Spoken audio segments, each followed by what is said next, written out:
Hi, writers. If you are joining me right now, you're watching a video on ways to find golden pieces of evidence. So, we're looking at text evidence today and kind of reminding ourselves what strong evidence versus weak evidence. Okay.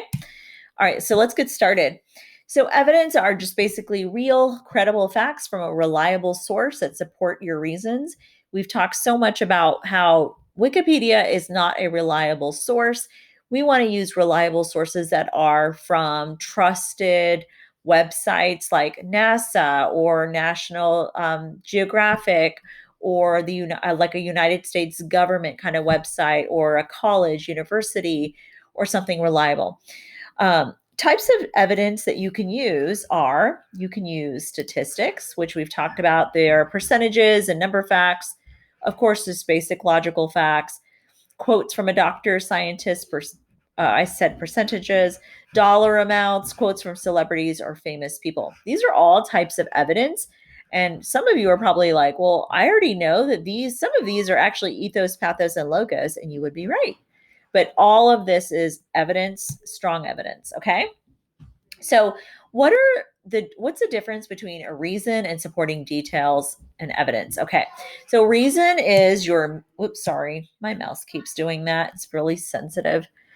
A reason is just the main idea that supports your opinion or your claim. And supporting details are those extra statements or facts or examples that we use to support that reason. Okay. All right, so here's an example of what I'm talking about. My opinion is dogs make great pets. My reason is they're very friendly and social. These two are the same, friendly, social. Okay, they're not different. But a supporting detail to kind of support that is they're always there to welcome you when you get home after a really long day. That shows that they're friendly, they're social because they want to be around people, which then proves that they make great pets. Okay, so hopefully you know how to do that for your topic. Now, what I want you to really focus on is some of you are finding evidence, but are they golden nuggets of information? Are they golden nuggets of text evidence? They might be kind of silver nuggets. They might even be bronze nuggets. They might be chicken nuggets. So I want you to find golden nuggets of information. We talked about this earlier on the year that we're not going to find chicken nuggets, right? Okay. So, first thing I want to teach you is that when you're a researcher, you are reading deeply about an issue. That means you're also looking up background information so that you're an authority figure. You are an expert on that. I apologize. Okay, so let's use our mentor text, Chocolate Milk, to come up with some questions that could help gather more information. We're not going to actually do that because of time, but yeah, I don't think you need that one. So we actually did this lesson of digging deeper with coming up with questions and mining the text for golden nuggets. So if you've ever seen a miner who's digging for gold, outside back in the old days, they would do that. They're really looking for those golden pieces. When you're researching, that's what you're doing. You're reading the text, but you're kind of mining it to find out, like, ooh, that's a really strong line. I think I could use that. That's gold, that's silver, or that's bronze, and that's just a chicken nugget. So I want you to do that as you're going to be reading today. All right. So find powerful quotes. I want you to find something that's shocking or surprising because that could really be strong in your essay. I would love for everyone to try to find at least one statistic or a number fact that makes us go, whoa, that is really can be shocking if you say like 70% or 50%, or just a high number like that. Or if you're arguing something different, maybe a really shocking low number. The other thing I want you to think about is when you're finding your evidence, mix up your ethos, pathos, and logos pieces of evidence. So it's not all sounding the same. You want to kind of mix it up a little bit. Also, is your piece of evidence coming from someone credible, reliable, and expert? And find a meaningful short story if you can, or an anecdote from your text. Like maybe somebody in the article shared a story that you could kind of share with us to make us feel something. All right, let's go over this example from my uniforms mentor essay. I'm going to show you, and I want you to ask yourself, what makes these golden nugget pieces of text evidence? And then I want you to think about how can you find golden nuggets for your essay? So let's take a look. Example 1. University of Miami assistant professor David Brunsma has written a book in 2004 entitled The School Uniform Movement and What It Tells Us About American Education, a Symbolic Crusade. In his book, he studies the effects of uniforms on academic performance.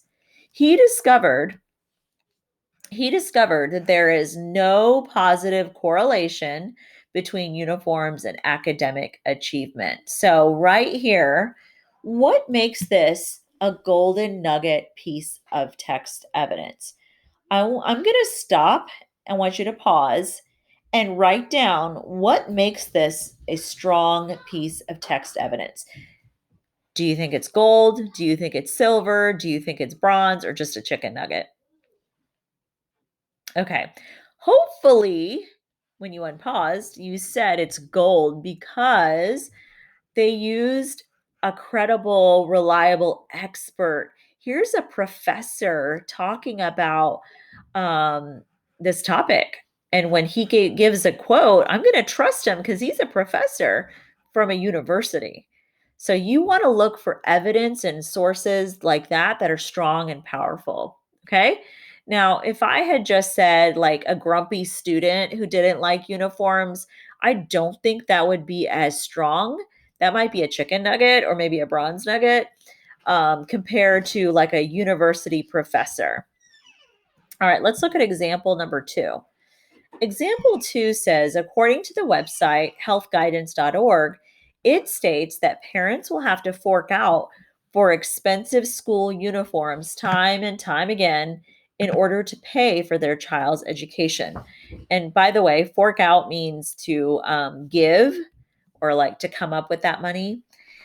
They will also, sorry about my mouse. It is awful.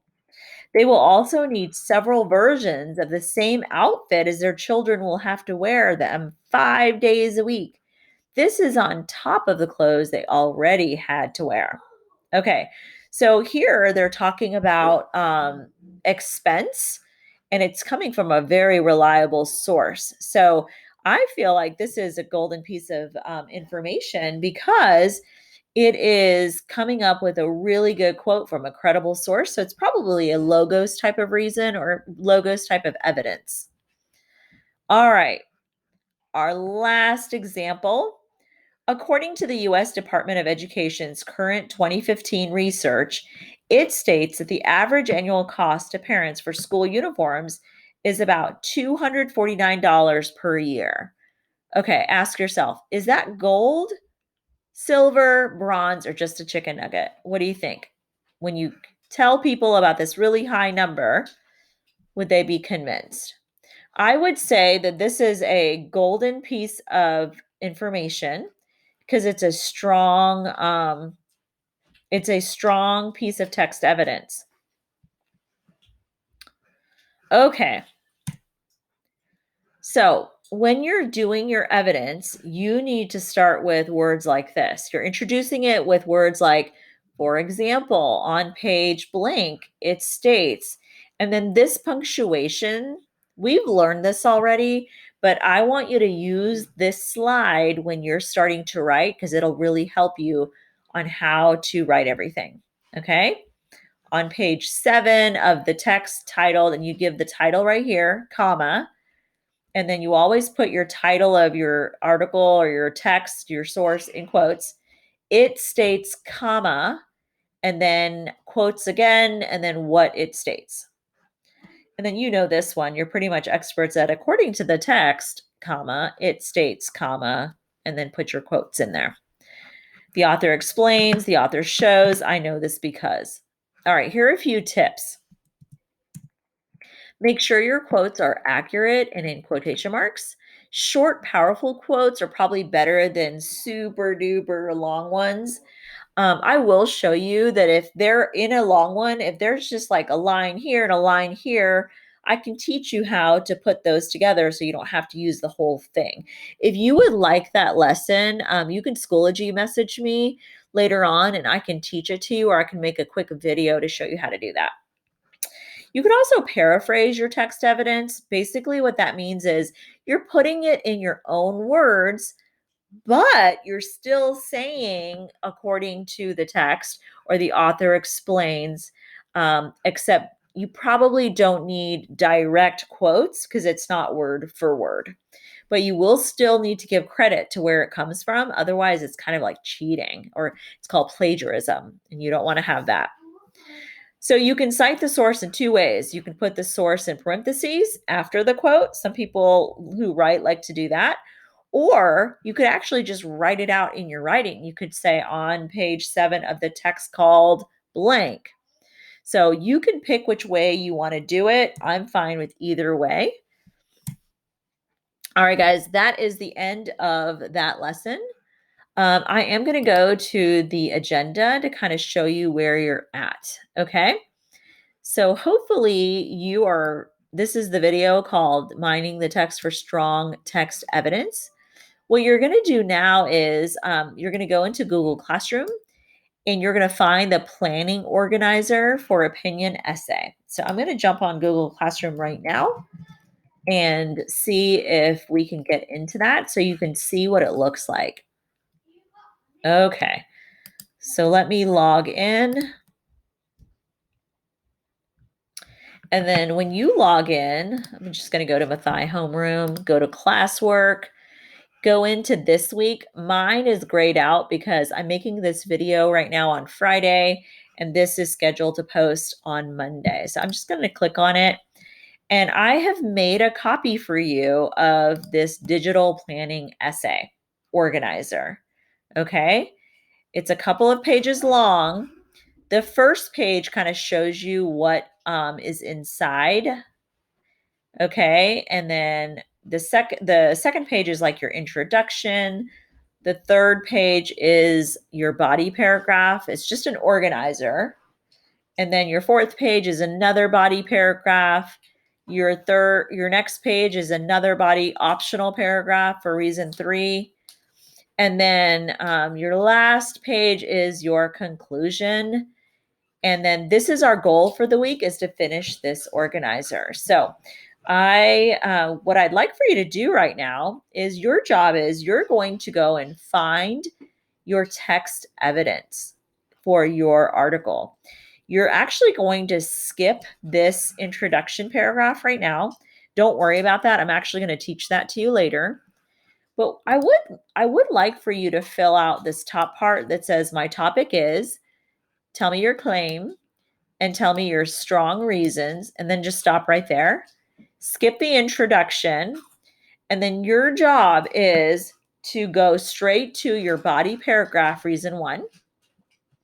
And this is where I'd like for you to work on your text evidence right here. Okay.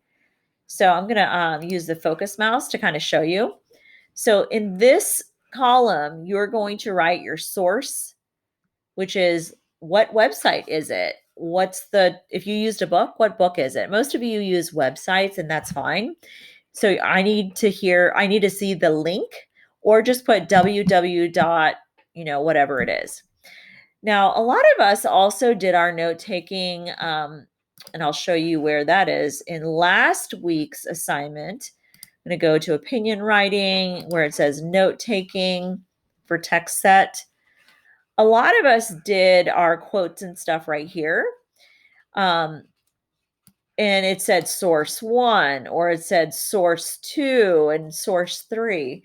If you would like, on the digital planning organizer, instead of writing out the entire website, what you could do is right here, you could just put source 1 or source 2 or source 3. I would be okay with that as long as you knew where it came from, because that's very important when you start drafting next week, that you know how to cite it. Okay. And then if your article had a title, which I hope it does, and some articles may not, go ahead and put the title right here. Do not worry about the page number. If you don't know the page number, don't worry about it. Then this column is for your text evidence. I want your direct quotes here. If you paraphrased it, you don't need direct quotes. Now, in your final essay, I am going to require at least 3 direct quotes total. So you're going to need to make sure you do that. And then right here, if you know how to write your topic sentence for this body paragraph, you can write it. There is a formula right here. You'll probably have to delete the little lines right here and fill in with your own words. But the topic sentence for a body paragraph is a transition word like first of all, second of all, next, in addition. Then give us your claim again, like are you for it or against it? And then the third part is what's the reason that's this whole paragraph is all about. And slanted language means words like that are strong. They're not middle words. They're like really leaning to a slant on this way or this way. For example, outrageous, ridiculous, incredible. Like those are not middle of the road words. They're like really strong, powerful, persuasive words. I will give you more lessons on that. So if you don't know how to do that right now, it's really okay. And then everyone should know how to do your closing or your link back. Here's a little formula for you that I thought would help you. So basically, if you think about it, this entire thing is appeal. Okay. So, and you know how to write appeal. Now it's just in an organizer. Okay. So now, if you have time and you want to, you can do the second reason body paragraph and find all your text evidence and cite your sources, write your topic sentence and your closing. And then if you don't have to all do this in one day, by the way, I will probably give you a couple of days to do this, but it will all be due by the end of the week. Okay. So if I were you, I would probably at least do the first body paragraph one day and then try to knock out the second body paragraph the next day. Or if you're doing 3, maybe 2 in a day or 1 each day, something like that. Because by the end of the week, I am going to teach you how to write this introduction. We're going to have a couple of lessons and videos on that, but you don't have to do that right now. And then I'm going to teach you on another lesson how to write your conclusion. You do not have to do that right now. And that way we'll be ready to draft next week. So your goal in writing is I want you to mine the text for pieces of golden nuggets. What is something that you can use that would be really strong evidence? Now I want you to look right here. In your note-taking sheet, you already have some goodies. You already have some pieces of text evidence, which is awesome. But not all of them are going to be golden pieces of evidence. Some of these might be chicken nuggets, and you don't want to use that in your essay. Some of them might be silver. So, what I want you to do is take the time, okay, to go back into your text set, find pieces of evidence that are strong, okay? So, how many pieces of text evidence do you need in, let's say, one body paragraph?